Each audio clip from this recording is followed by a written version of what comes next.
Welcome to Domains. So this is a blind stick project done at Domain Design Lab.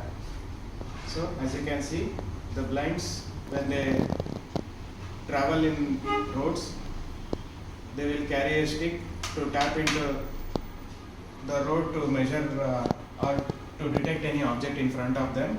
Instead of that, this unit has been made. So this consists of a microcontroller, an ultrasonic rangefinder, a buzzer, an LED, and a variable potentiometer to adjust the range. Here it is marked, this side is minimum, this side is maximum. So it operates on a 9-volt battery. Now let's see how it works.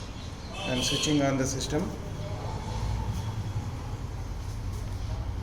So initially it blinks 3 times to indicate the switching on. Then it slowly blinks, saying that the path is clear. When anything comes in front of it, it switches on the buzzer. So when the person carries it in front of any object, it will buzzer.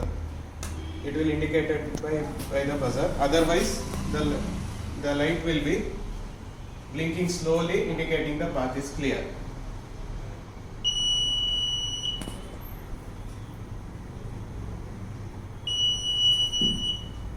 Using the potentiometer, the range can be adjusted from approximately 3 centimeters to 80 centimeters. Thank you for watching.